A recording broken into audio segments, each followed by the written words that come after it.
fight this thing here, crank, and never gonna get it when we don't know what you're talking about. Woo! What's going on, y'all? What's going on? How y'all doing, man? I hope everybody is blessed, well, and healthy, man. And that 2024 is treating you well through these dark times, the biggest history yet, and we are living in it, man. Boy, oh boy. Welcome to the show. The show continues. We got a lot of videos and a lot of things we're just gonna be dropping today. But I'm just reading this title, this caption. MSNBC.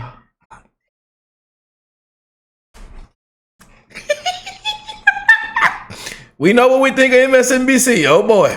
But MSNBC host roasted for comment on Trump's ear bandage. And then at the front of it, it says, go to. Just when you think we can't get a break, you know. Whoa, boy. So I got a feeling this is gonna be pretty pathetic and sick, just sick, man. You know. And we're gonna continue to bring you the best coverage and updates as we are on the road to a huge victory. Damn near a landslide. And we encourage everybody to go out and vote. But let's go and check it out, man. You know.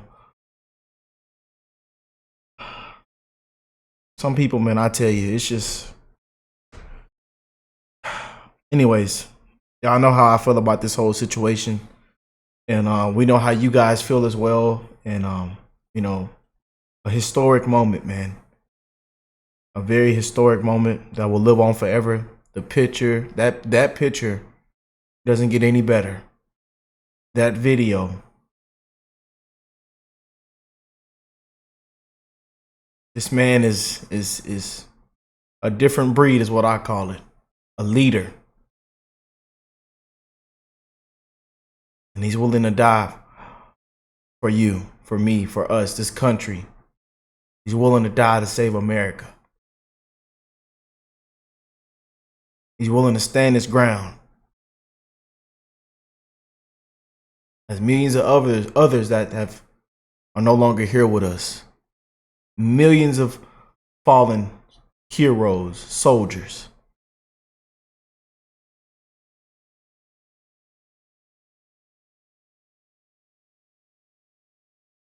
That's my president, man. Whether you like it or not. Donald J. Trump got my vote. What about you? Comment down below. Stunned, dumbfounded, flummoxed even with this take on VP nominee J.D. Vance.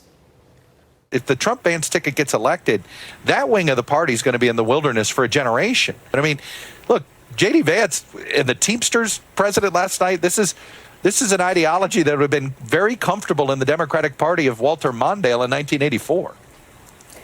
It's wild just to hear you say that out loud. And Meredith. Joe Concha is a Fox News contributor, and he joins us now. Joe, good morning to you. I think that what Chuck Todd is referring to, maybe not so much even about J.D. Vance, although he did come from a family of Blue Dog Union Democrats. Yeah. But the party makeup and where working class Americans fit in has completely changed in recent years. Isn't that amazing, right? Democrats used to be the party of the working man and woman, right? And now Republicans have seized that mantle.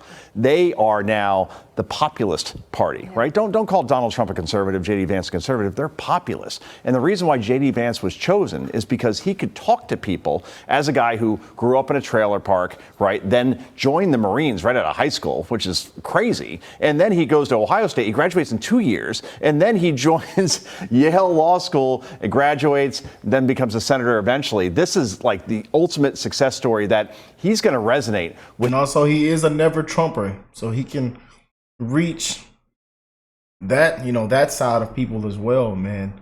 Or people that stand in the middle, or people that are never Trumpers, you know. He was a never Trumper. Your VP, J.D. Vance. with steel workers in Pennsylvania and auto workers in Michigan and farmers in Wisconsin. That's why J.D. Vance was chosen, and the fact that he and Trump seem to get along quite well compared to where they were in 2016, per se. So this is where we are at this point. Vance, at first, when you heard the pick, you're like, why didn't he go with Youngkin? Why didn't he go with Rubio? Now it's clear this is the reason why, because he can connect with people the way Donald Trump does, despite the background. And this is driving the mainstream media wild and crazy. You heard Chuck Todd there. Here's Ari Melber's reaction to the last 72, 96 hours. Watch. Here's how the New York Times put it. On the first night of this convention, Trump was his own biggest prop. He entered the VIP box, a large white bandage on his injured right ear, an image for political mobilization, a spectacle for this candidate who we know is, by his own admission, obsessed with assorted spectacles. So, Joe, the ear bandage was a spectacle. I don't know. I'm reviewing my notes right now. I think it was because he was shot in the ear and he needed a bandage. It's medical. You hear the way Ari Melber put that? His injured right ear. Injured, to your point. A bullet went through the ear, and he's wearing a bandage because he lost part of the ear. We are 3 days since this man nearly got his head blown off, only because he turned his head a little bit more to read some notes that were given to him on a screen around immigration. Is he alive right now? And MSNBC, as sick as they are, and Ari Melber, as sick as he is, go to hell, Ari Melber, quite frankly, because to say something like that, it's a prop? Give me a break. Show some... So, I mean, people, I'm telling y'all, the times that we're living in now, it's sad. It's a disgrace. It's disgusting, man. Like I said, we had an issue at an event, man, the day on July 13th, you know, and they got checked real quick because you don't wish death on anybody, man. I don't care what they said, or, you know, if you disagree with their politics or their views. You know, we all have disagreements and don't agree on everything, but you don't wish death on anyone. What has that man done to you? That is a father. That is a loved one. That's somebody's loved one, man. But that hatred, man, this violence in it, what they've spewed out, what the left has spewed out, man, the mainstream media, and as you can see, it doesn't stop, man. It does not stop. It's pathetic. It's sickening.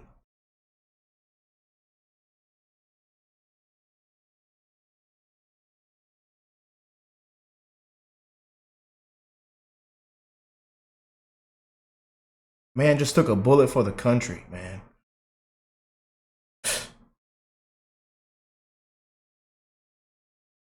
Any sort of human dignity in this moment, and he couldn't do that, as could many on that network, quite frankly. If I could just interject for a second, what I noticed, and look, we're going to beat up the Democrats for their response to a lot of stuff, but I felt at least the politicians, by and large, had decent responses to the attempted assassination of Trump. I found the media, whether it was Stephanopoulos and Raditz or all of MSNBC. I mean, look what MSNBC was so scared of what Scarborough and Mika would do. They kept them off the air. Who are these people? How have they gotten to this point where they're not even acting in any humanity anymore? You mentioned Stephanopoulos and Raditz. Let's review it for the audience, right? Stephanopoulos basically blamed Donald Trump, victim blamed him, because his rhetoric is what bought somebody to try to assassinate him. And then Martha Raditz is like, yeah, and remember January 6th?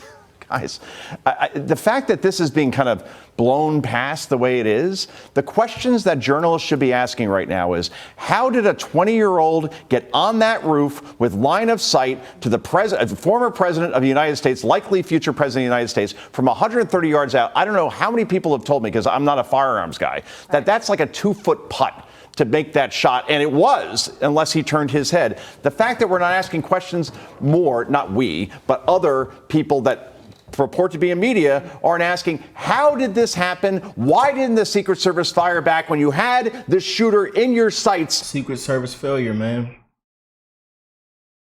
Ones that are not qualified. And we've seen a lot of non-qualified individuals in this thing.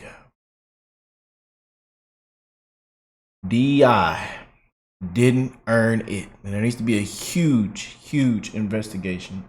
And we're going to keep you guys updated on this whole thing with the Secret Service, the whole J13, man. Yes, indeed.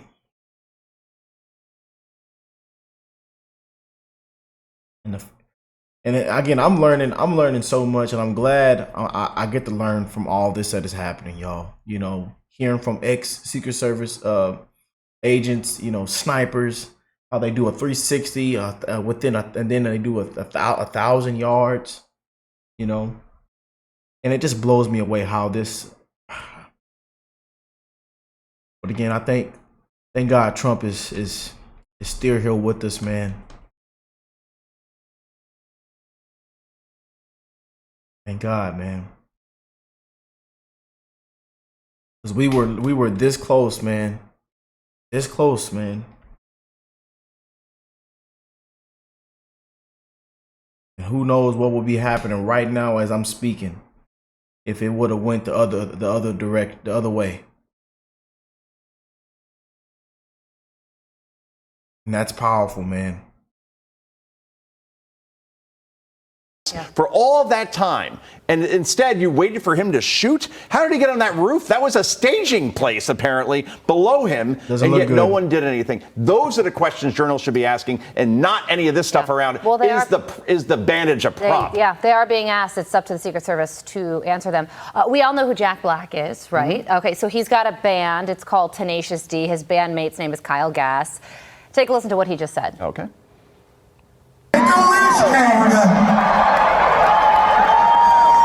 Don't miss Trump next time. A complete joke. Just look how that is sick, man. This is where we're at as a country.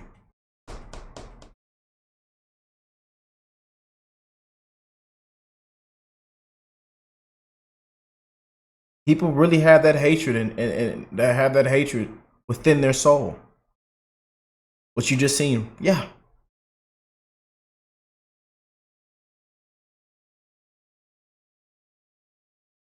Jack Black's band member fired from talent agency for a comment on Trump.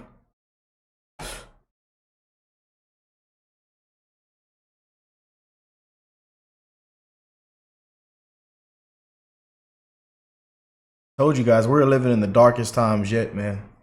The darkest times yet. Divided. And a divided nation must fall, man. We are divided, man.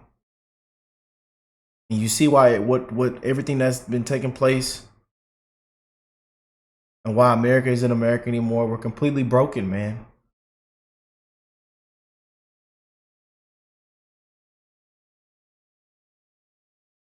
He said, don't miss next time. After he said that, he was axed by his talent agency. Jack Black also released a statement saying, I no longer feel it is appropriate to continue the Tenacious D tour, and all future creative plans are on hold. I'm grateful to the fans for their support and understanding. Your thoughts? Good for Jack Black. I mean, he had to do that. Maybe if there wasn't such blowback, Jack Black's people wouldn't tell him you can't be associated with this anymore. But either way, ultimately, he did the right thing. Todd? There is always one. Quick question, though. Is this a change? 4 years ago, would this have happened? Would he have so quickly denounced Kyle Gass, his bandmate? No, definitely not. In the light of this assassination, in the light of everything that we've seen over the last 4 years. Things have changed. It's about time to see how things have changed. Well, you have a human element to this now. Busy. Boy, that is sick, man.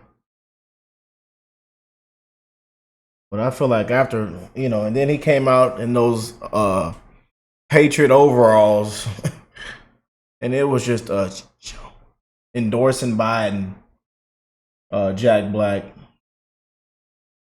But as y'all know, Jack Black has lost millions of fans, and it's no surprise. It is no surprise, man.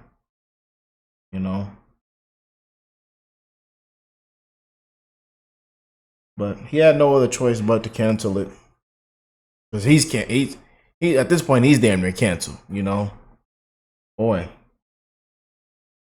But to call Trump's ear bandage a prop, boy, that goes to show you where they're at, and they're going to continue with the same wiping the man through the mud, saying this and that. Yeah, the mainstream media isn't going to stop here, you guys. Yeah, the left, the mainstream media, MSNBC, CNN, yeah. Then on top of that, you got vegetable trying to figure out what is his next move and how he's going to recover. Because again, it's most likely a landslide as we speak. Boy, but hey, we're gonna bring you guys amazing updates, amazing videos. Gonna keep it real, no sugarcoating it, calling it for what it is, and we're gonna continue to spread the love to one another, man. We must come together, y'all. Yes, indeed, especially during these times, man. We're living in the darkest, most craziest, and the biggest history yet. We are living in it, y'all. And I'm wishing the best in all you guys' life. I love y'all, and I will catch y'all on the next one. Peace and love, y'all.